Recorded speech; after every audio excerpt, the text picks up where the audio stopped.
Thattankulam Vivo Madurai மாவட்டம் நரசிங்கம் ஊராட்சிக்கு உட்பட்ட தட்டான்குளம் கிராமத்து மக்களின் வேதனை. அந்த ஊர் விட்டு போக மாட்டோம்.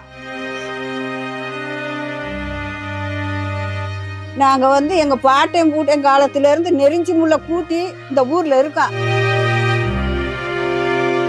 இந்த ஊர்ல நெறிஞ்சி முள்ளா கடந்துச்சா அதை கூட்டிட்டு அதுல குத்த வச்சு இருந்தாங்க. இப்போ நாங்களாம் எங்கள் வீட்டில் இருக்க முப்பட்டு வீட்டு ரசீது வச்சுருக்கேன். முப்பட்டு வீட்டு ரசீது வச்சுருக்கேன். இப்படி இருக்கையில் எங்களை வெளியேற்றுன்னு சொல்கிறாங்க. எங்களுக்கு வெளியேற மனசு இல்லை.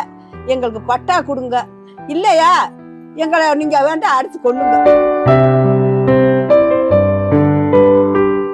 நாங்கள் கிட்டத்தட்ட ஒரு 150 வருஷமா எங்கள் அப்பாவோட அப்பா, அவங்களோட அப்பா எல்லாருமே இங்கே வாழ்ந்ததுக்கான எல்லாருமே இருக்கு.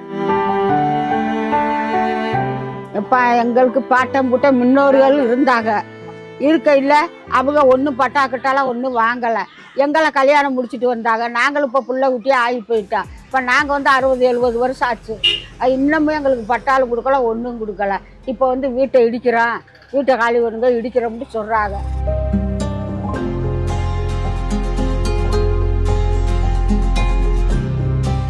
சுமார் 150 ஆண்டுகளுக்கு முன்பு இருந்தே தட்டான்குளம் கிராமம் இருக்கிறது.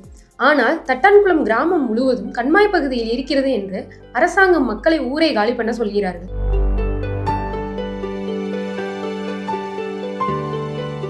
எங்க பாட்டம் போட்டு இருக்க தொட்டிக்கு இங்க இருந்தோம்.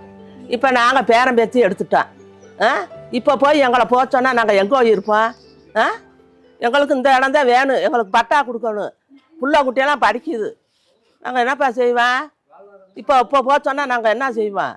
காலி வேணுன்னா நாங்க எங்க இருப்போம்? செத்தா நாங்கள் இங்கே தான் சாவோம். எங்களை தூக்கி போட்டு இங்கே போட்டு பிதைச்சிட்டு அப்புறம் இடத்த எடுத்துட்டு போட்டு. உங்களை எப்போ அனௌன்ஸ் பண்ணாங்க இந்த மாதிரி காலி பண்ணுங்க அப்படின்னு? எங்களுக்கு சர்வேர் பார்த்தீங்கன்னா ஒரு 2 வாரத்துக்கு முன்னாடி உள்ள அலக்கம் வந்தாங்க. அப்போ சும்மா வாய்மொழியாக சொல்லிட்டு போனாங்க. 2020 பார்த்தீங்கன்னா எங்களுக்கு ஒரு நோட்டீஸ் வந்திருக்கு, பிடபிள்யூ நோட்டீஸ் வந்திருக்கு. எங்களுக்கு இந்த மாதிரி காலி பண்ண சொல்லி வந்திருக்கு. ஸோ அதை மேற்கொண்டு நாங்கள் கலெக்டர் மனுலாம் கொடுத்தோம். ஸோ திருப்பி அவங்க ஆக்ஷன் எடுக்கல இது வரையும்.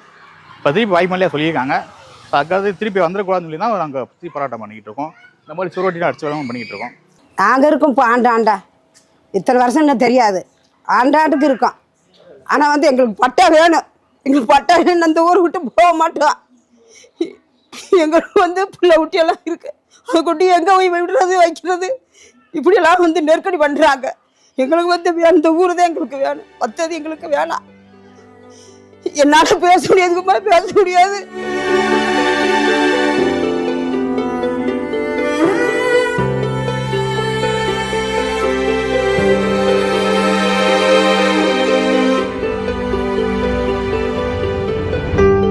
வேறு பிள்ளை வீட்டில் நீங்கள் இருக்க நாங்கள் இத்தனை வருஷம் இருந்தோம்.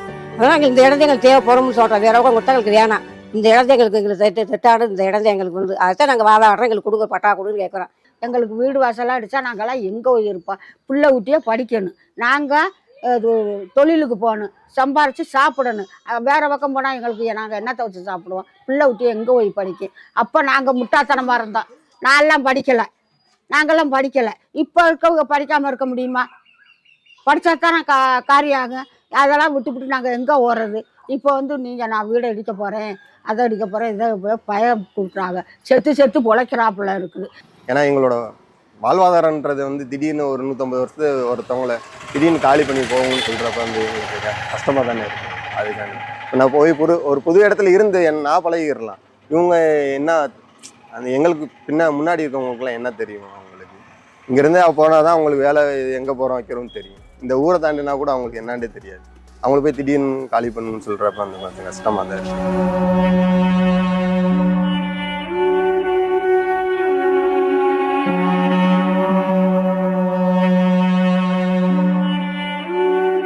சும்மா ஒரு 5 வருஷம் 10 வருஷம் நீங்கள் இருக்கல, 3-4 தலைமுறையாக நாங்கள் இங்கே இருந்துகிட்டு இருக்கோம். அப்போவே அவங்க சொல்லியிருக்கலாம்ல, நீங்கள் இருக்கிறதுக்கு அம்மா இங்கே யாரும் இருக்கக்கூடாது, இந்த கரண்ட் பில்லு இபி வீட்டு ரசீது வாங்குறப்பெல்லாம் தெரியலையா இதுக்கு அம்மான்னு? அப்பயே நீங்கள் இதுக்கு அம்மா புறம்போக்கு நீங்கள் இதை எடுக்காதீங்கன்னு இங்கே இருக்காதீங்கன்னு அப்பயே சொல்லியிருக்கலாம் இல்லையா?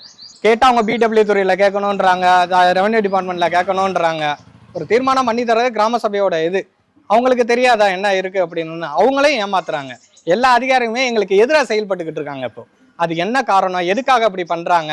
எதுக்காக எங்கள் வாழ்வாதாரத்தை அழிக்கணும்னு நினைக்கிறாங்கன்னு தெரியலை எங்களுக்கு.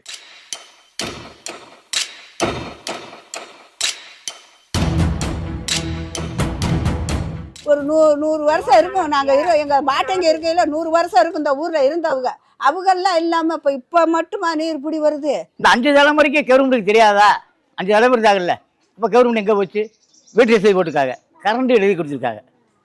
இப்போ பெரம்புக்கு அது கொடுக்கக்கூடாதுல்ல. 5 தலைமுறைக்கு பிற்பாடு இப்போ வந்து மக்கள் வந்து தொல்லை பண்ணுறது மாதிரி இது. திடீர்னு எங்களை காலி பண்ணுங்கன்னு சொன்னால் நாங்கள் எங்கே போய் இருப்போம்?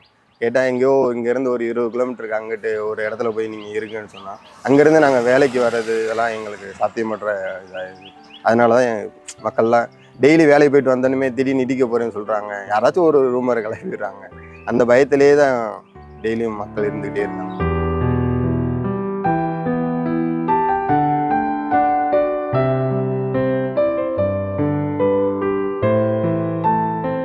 ஊரை விட்டு வெளியேறினால் மக்களின் வாழ்வாதாரம் பாதிக்கப்படும் என்று மக்கள் சொல்கிறார்கள். மக்கள் பட்டா கேட்டு போராடி கொண்டிருக்கும் இந்த நிலையில் மக்களின் குமரல் அரசாங்கத்தை சென்றடையுமா?